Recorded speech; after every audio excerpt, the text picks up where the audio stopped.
Hello, and welcome to another episode of Build, Guide, and Gameplay for League of Legends Champions. In this episode, we'll be going as Zilean, and we'll be playing him in the role of support. Alrighty guys, let's take a look at my guide on MOBA Fire. So, for summoner spells, you want to take Flash and Exhaust. Exhaust may seem overkill, but it's kind of good in the early game and the mid game. Late game, you just get your cooldown. Your cooldown is just so high, being level 18, that your time warp is really like always there, basically. But the exhaust is also good for reducing the attack speed, so that's kind of why I also consider getting it. You could also get things like heal, if you really wanted to send out a little bit of healing across your team in team fights.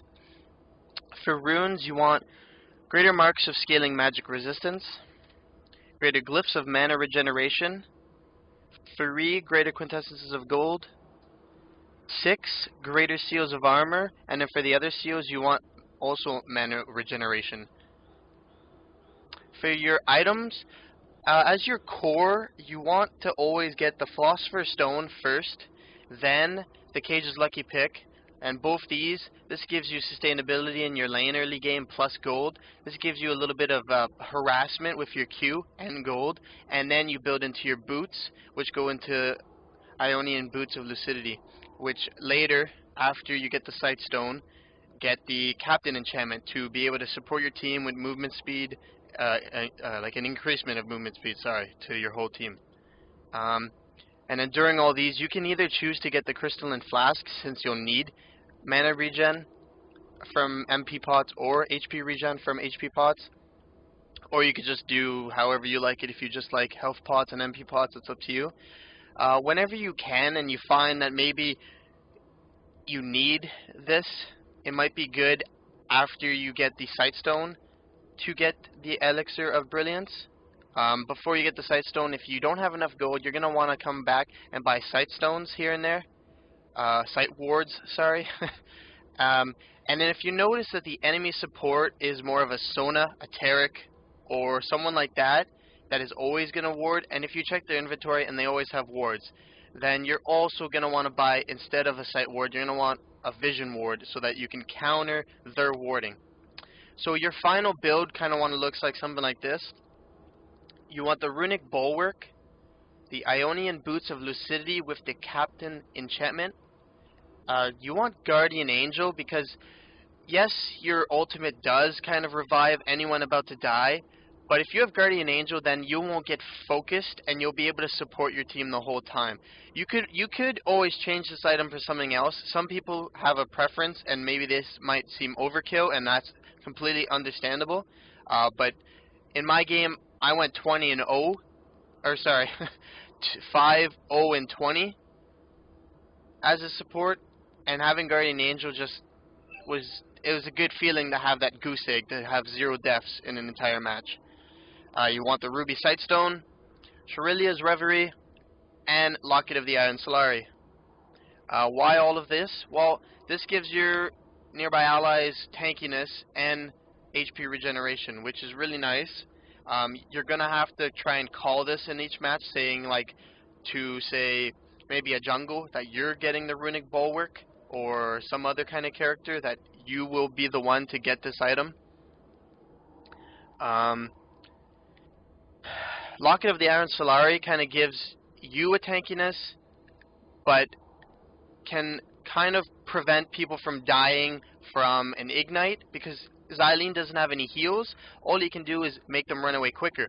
But if he puts on Time Warp and they have an Ignite set on them, they're still going to die. No matter how fast they run, it won't prevent them. So this shield, the Locket, will prevent any kind of unnecessary casualties to Ignites, to DOTs, and stuff like that. Or sneaky little guys going around and trying to pick off people who are low. Shirelia's Reverie, it'd be impossible to use your Time Warp on every single champion, so having Shirelia's Reverie will help you get out of nasty situations as a team, or get into an advantageous position to win a team fight. And why the cooldown boots? Well, you want to use your skills as much as possible, and that's why I picked these boots. This enchantment, well, you want to give like all these other items, like the lockage, the Shrillias, and the runic, you want to give off AoEs. You want to give off extra ally movement speed to the other champions. So situational considerations I put up here. Mikhail is crucible. You might run out of mana a lot depending on how you play, so you might want to get this item instead. As well as that, its unique passive, active, gives a heal and removes any kind of CC off of you or an ally, which is really, really good as long as you use it. That's the thing, you have to use it. Banshee's Veil might be good for stuns that come out of nowhere, say Ash's Arrow. That's really good too for magic resistance if you need that instead of other kind of defensive stats. Say if LeBlanc, say if you're playing a LeBlanc, you might want that. If you have an enemy AP Amumu and they use the ult, that'd be really good. Omrek is just kind of there because it's another utility item, but also gives damage, AP damage. But the other reason why it's up here is because maybe you'll be the one to knock out the turrets with this unique active. This is just giving an AoE slow plus team mana regeneration if your team really, really needs it. That's why it's kind of in the situational part.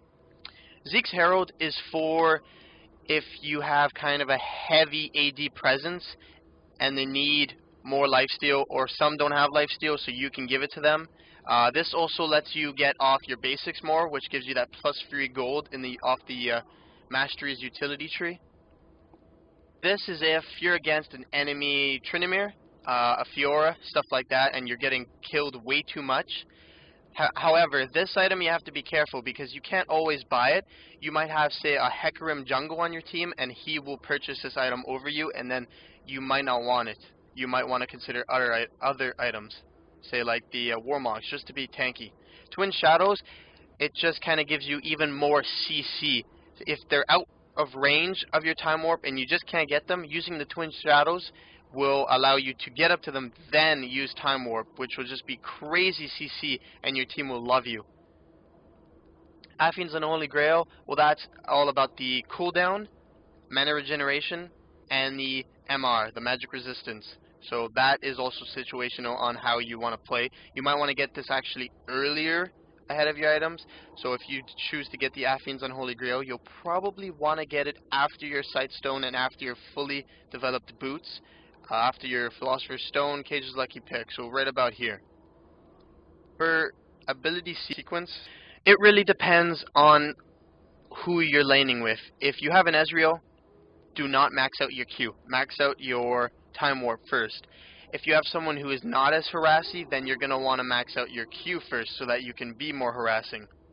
So it's either the Q or the E. It's up to you. It's situational.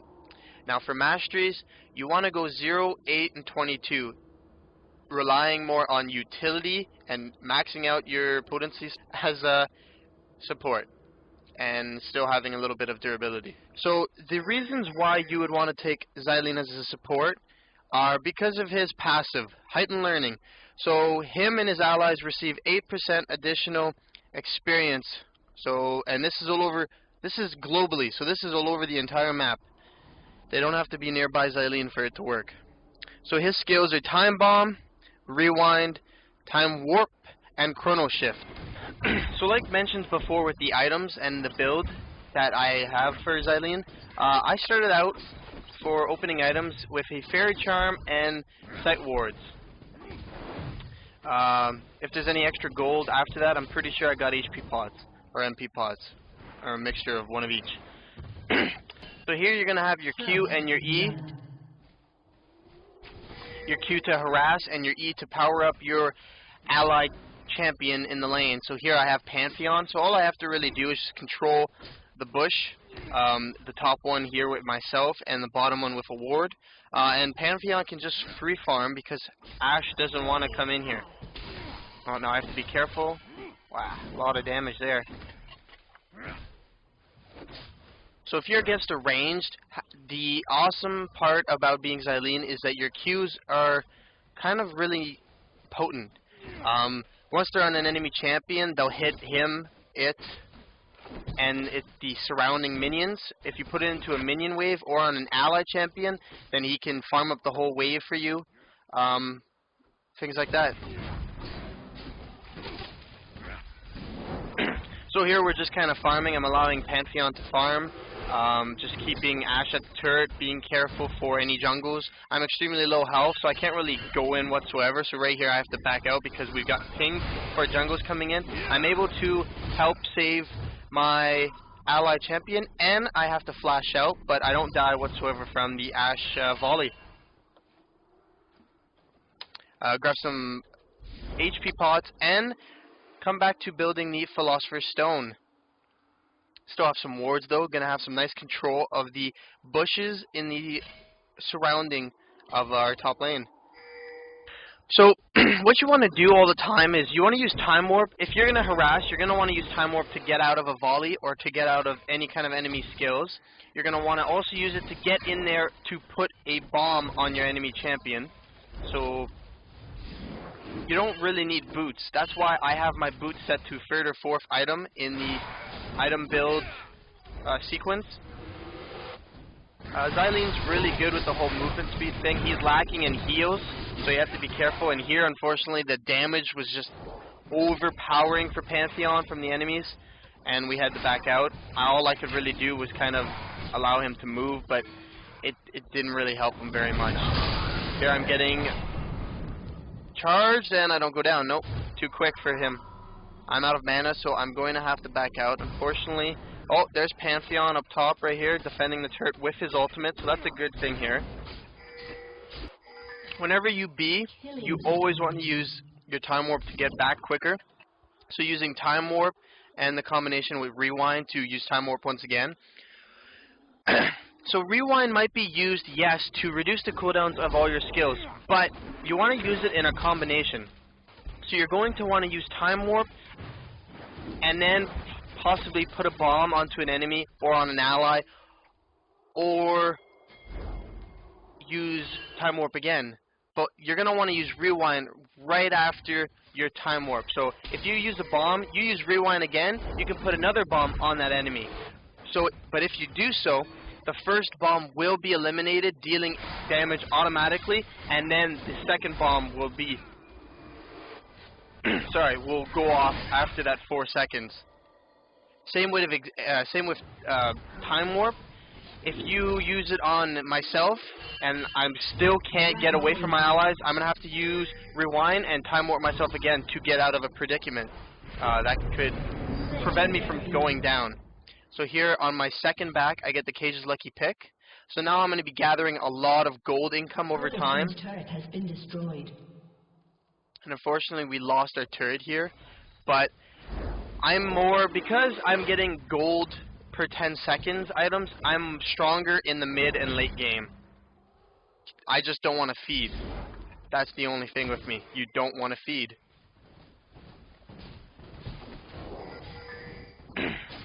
The reason though too why we lost our lane so early was because of the Nocturne jungle. He was always harassing and he was always there, and that made us lose it very quickly.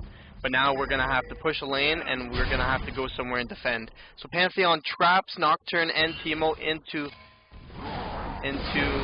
our jungle, and I use my skills to try and slow LeBlanc, but it's no luck. Turret goes down, and we won't get her. Nope, she's too quick. So even if you don't have any pokes, the good thing about the bombs is that you don't actually have to go directly in. You can put it on a minion that's about to go into an enemy wave, and then it will blow up and deal damage to that enemy minion wave.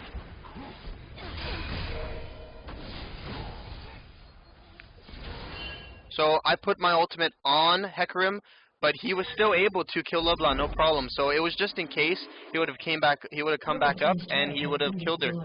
It would have been a nice bait, but he didn't even have to go down. He was just too overpowered. So as you might have noticed, I've kind of drifted from my lane, and I'm trying to help everyone. Going back now, I've grabbed Ionian cooldown boots, or the Ionian boots of lucidity, if you will, and a bunch of potions.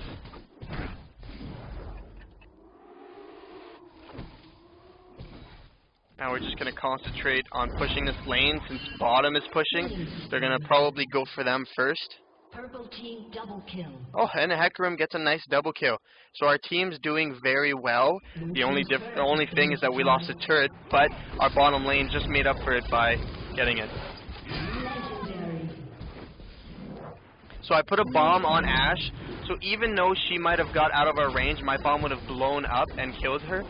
But supporting, you want to give the kills to the other champion in your lane. And plus, Pantheon is much better with damage dealing, and especially if he can get his ult off, so I'd rather hit the kills go to him. So now that we took the turret, we're winning in turrets, and we're winning in kills. Gonna want to get all my stats right back up here, and we'll go back in. And hopefully soon you'll be seeing a team fight. So here I'm going for Emblem of Valor and a no magic mantle.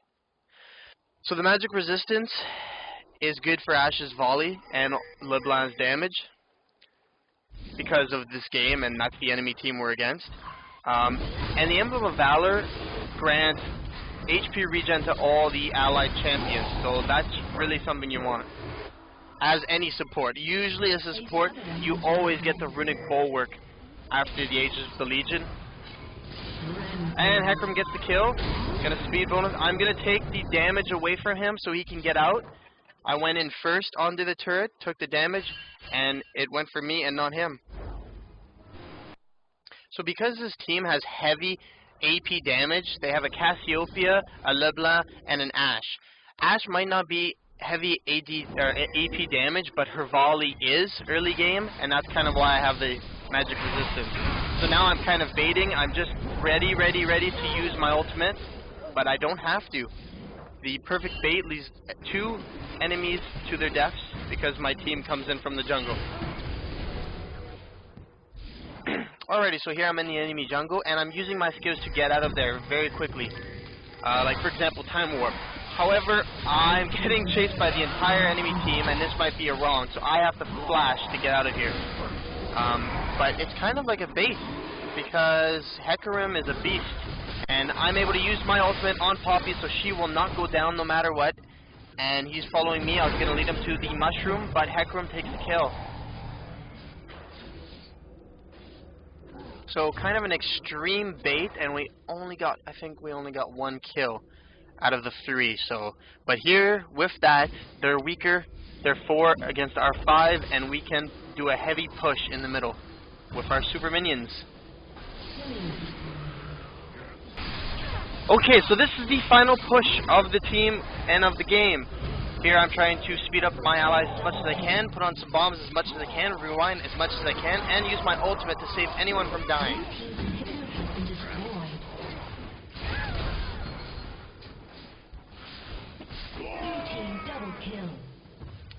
Fortunately, the cooldown on my ultimate was not down actually. I just felt like letting my friend Steph die. So Pantheon went down. We have to be very careful, but we have a lot of super minions and minions, but that was a bad flash. I was out of range of LeBlanc trying to get a bomb onto her, and it did not work. Now we're just going to let the minions push, and this will be GG. Oh no, teemo! What a waste of an ult on Poppy. So at this point we know we're going to win, we're just having fun. And here it is. Thank you for watching this build guide and gameplay for League of Legends Champions. This episode was as Zilean in the role of support. Please comment, like, and subscribe, and thanks guys for watching. Peace. Thanks for watching. Please remember to subscribe to my channel and check out my previous videos.